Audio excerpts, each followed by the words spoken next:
Hey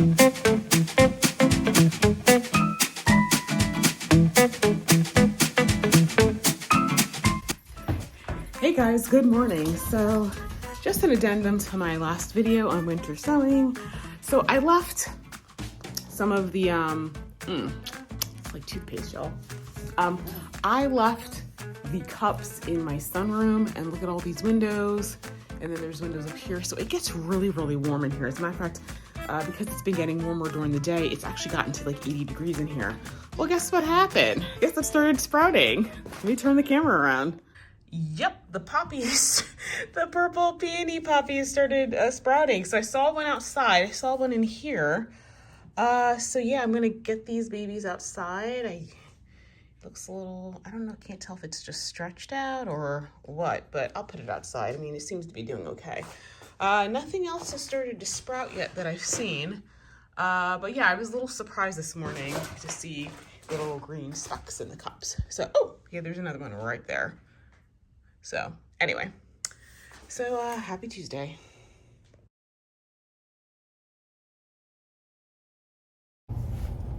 Hey guys, so I am on my way to a garden club meeting. One of the ladies in my church invited me to her gardening club meeting, and they, unlike a lot of other gardening clubs, actually have night meetings. So, and that's my biggest whole thing, is that one of the reasons I never was part of a gardening club is because all of the meetings were during the day when I work. So obviously at night works better. So it's the topic tonight is about orchids, and I think you can buy some orchids. And you know what? I didn't even bring my freaking checkbook. We'll see. I'm not really into orchids because, number one, I always, like, I can never, yeah. I don't know. I'm not one of those people. I'm like not like a houseplant person. I'm like a, outside plant person. So I need to improve. But you know what? Maybe I'll learn something and I will actually manage to keep my first houseplant alive. Orchids, I think, are becoming another popular plant for Valentine's Day and that sort of thing. So that's always interesting. I know, according to the language of flowers, my first thing after roses would have been carnations, but orchids, see, the thing is, for some reason, I felt like with orchids, those stood for like fascinating experiences or something like that, which I guess may be appropriate for Valentine's Day. So anyway, I'll keep you guys posted as to how it is, and maybe I'll go back if it's interesting. So see you guys in a bit. Okay guys, so it is a month since I attended the lecture on orchids. So tonight I'm only going to be going over Phalaenopsis orchids because that's what I had. Now there are different types of orchids. As a matter of fact, the lady who gave the lecture, who's Beth, who's like, I guess, the owner operator of Waldorf Orchids, this is like a list of abbreviations on all like the classes and like, I guess groupings of orchids. So there's a lot out there. And so I'm kind of excited because I like getting into plants where there's like lots of different types. But anyway, a Phalaenopsis orchid you guys have probably seen. It's this kind right here. It's known as monopetal. I can't remember the term. It's mono something. And that's because it flowers on one stem. And I'm sure you guys can kind of see how that's going. And that's what this is. And so last year I got 2 orchids. I got one from Wegmans and I got one from Black's Garden Center. And I read the instructions. And of course, right now, like every time you get an orchid, everybody's into this whole, oh, it's 2 or 3 ice cube things. And I tried it, like it bloomed, it looked great, and then the bloom died, and then I couldn't get it to rebloom. And I heard people say, oh, you need temperature change, and it just, I felt like there is a lot of conflicting information, which is why I didn't do anything. So one of the orchids completely died, and the other one is still alive and looks like this, y'all. It's embarrassing. And you know, as bad as this looks, it actually looks better now than it did last week. Yeah, it was in real bad condition. So let's get into some of the misconceptions. So the first thing that I see on the tags is, oh, put it in indirect light. Now, if you guys have ever looked into what indirect light is for houseplants, there's all these charts online. There's these little diagrams showing like this close to your window is this close to your window is this, and this close to your window is that. And it's very complicated. And quite frankly, it just wasn't clear because it just said it needs indirect light, but it wasn't really specific, like indirect bright, indirect light. I don't know what that means. So and it doesn't matter because that's incorrect.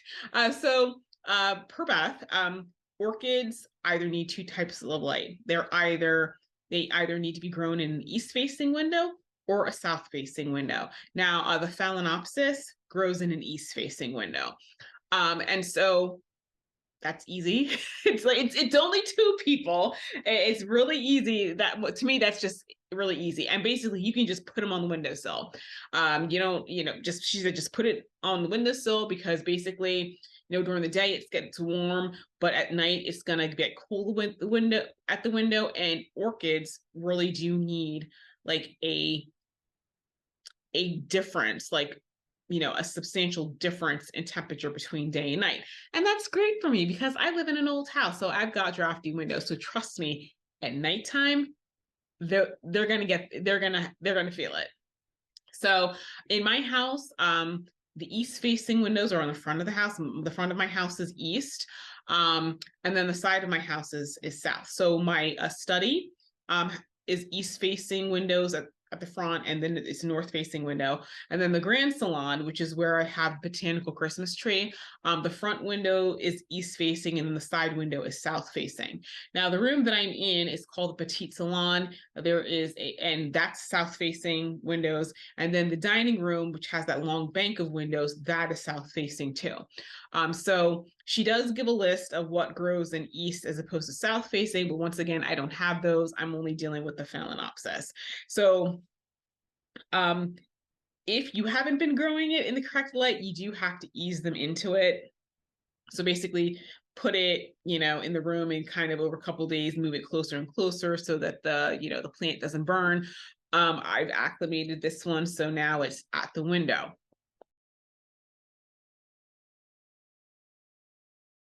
So the next thing is the whole ice cube thing. So they'll tell you, oh yeah, put 2 to 3 ice cubes in it, per week or whatnot. And I had been doing that with this, but it just seemed to me to be really, really dry. And sometimes during the week I would add extra ice cubes. So I'm just like, I don't know, this just doesn't seem to be working. Well, that's because that's not how you do it. So basically with orchids, you have to have a watering day and you do it every 7 to 10 days. When it's watering day, you can't overwater. So she recommends that basically you take it, you sit it pot in the thing, and you just run water over it for several minutes. Because you want to make sure that it's like the root is, moist, wet from top to the bottom. Then once you finish watering it and you put it back in the pot, then let it dry out completely before you water again.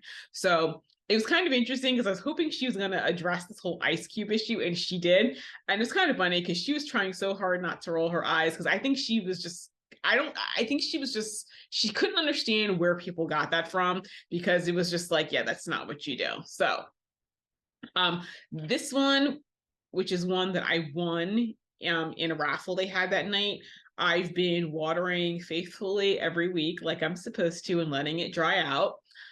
This one I have started, watering, and the leaves feel better. The leaves felt horrible before. Now they're kind of like, these are kind of thick, which I don't think they're supposed to be this thick, but like I said, they're getting closer to this. And so I think like after a couple more weeks, actually, this week, I think I'm going to give it some fertilizer because this thing has not been fed. And so I'm going to like take this part off. I'm going to cut this, the stem off, and I'm going to water it and give it some fertilizer and hopefully, and give it some nutrients, and hopefully it'll start rebounding. With respect to fertilizer, she recommends a balanced fertilizer. So anything that's like 20, 20, 20, 10, 10, 10, or like if you're using something organic, like some of the organic ones may be like, 6, 4, 6, or something where basically the numbers need to be pretty close together. And she recommends doing it half strength. Now, for fall and winter, you're supposed to water, like fertilize it once a month. In spring and summer, you're supposed to do it twice a month, but once again at half strength. I'm going to go ahead and start putting this one on a spring regimen because, quite frankly, I think this plant is in dire need of some rescue. So I'm going to do it twice a month. This particular type of orchid, like the new leaves come out from the top like this. So basically, once I start seeing some new growth in here, then I will know that I will have succeeded. Now, this probably isn't a great orchid pot, so I'm gonna be in search for a new orchid pot. Right now, I've got this in a solo cup, and I've got it in this little plastic container.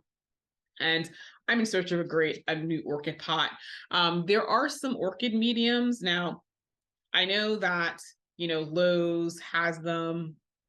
Yeah, Beth was not too crazy about those because she said basically it was like it wasn't like she said, anyway, the consistency of it is wrong. So anyway, when I go down to Waldorf Orchids this weekend, I'm going to get some wood chips so that I can fill a container. The other thing I'm going to get is some like sphagnum moss. This is this stuff right here.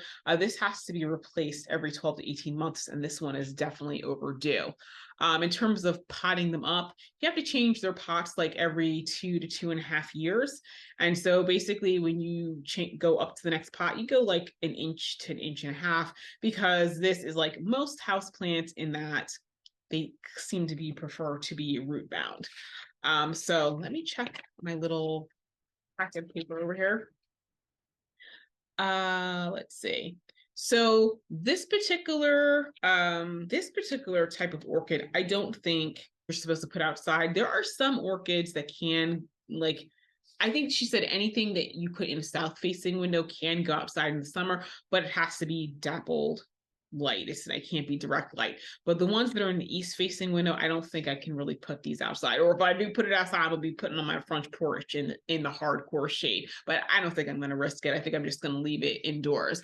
In case you guys are wondering, orchids, they're tropical. They actually grow on trees. So, that's why you water them the way you do, because, when a tree gets rain, they get soaked then, and then they dry out. There's a lot of air circulation in the canopy of a tree. So that's kind of what you're trying to mimic with growing it indoors. So she recommends that it does need humidity. I have been doing a little bit of research online, and the research seems to suggest that the warmer the temperature in your house is, the more humidity it's going to need. My house is a little bit on the cooler side. So when I get a pot, I'm going to try to get something where I can basically, put some rocks, in a tray and put a little water in it, and maybe put it near, I need to get a radiator cover. That way I can sit it directly on the radiator cover. And so that way it'll create a little bit of steam, or if not, I'll just have to get like a humidifier in that room. But you don't want too much humidity, because then that carries diseases. I think she said that they like a humidity of 40 to 70%. So I do have a thermostat that's got a humidity monitor on it, and I will be putting it in that room, because I know during the winter, especially because I have a wood burning stove, my house tends to get dry. So I definitely need to work on that. She does not recommend that you mist the plants though. So I have not misted them, and I won't mist them, but I definitely know that I need to bring the humidity up.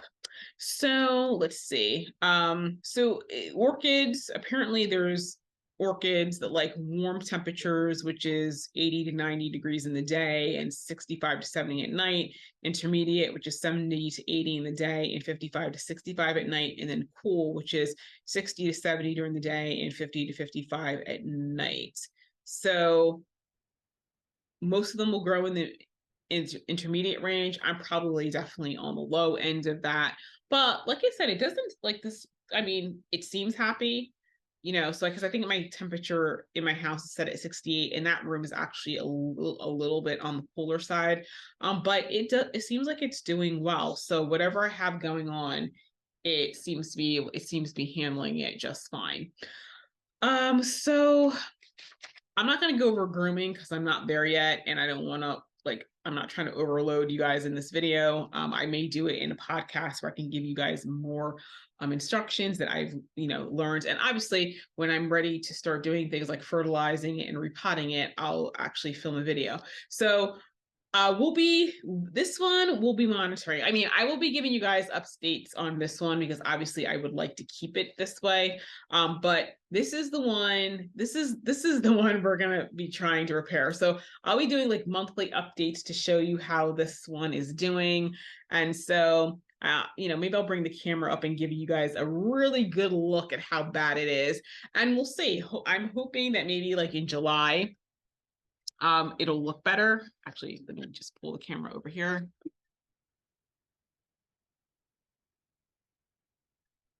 You know, I've had this for a year, and this basically has been running down for a year. And so, you know, with orchids, it can take them a while to get to the blooming stage, which is not unusual because a lot of plants are like that. So I would tend to think that it's probably going to take me, hang on, about a year just to get it back right. And probably maybe a year after that, it'll be in a position where it can devote energy to blooming, because blooming takes a lot of energy from a plant. So I'm realizing that this is going to be for the long haul. I'm not anticipating, you know, a miraculous recovery for this particular plant. So I just have to be patient. And when I'm at Waldorf, I'll also be getting the sphagnum moss because I'm going to need to take all this out. And like right here and here, like right here, yeah, I can tell this is dead.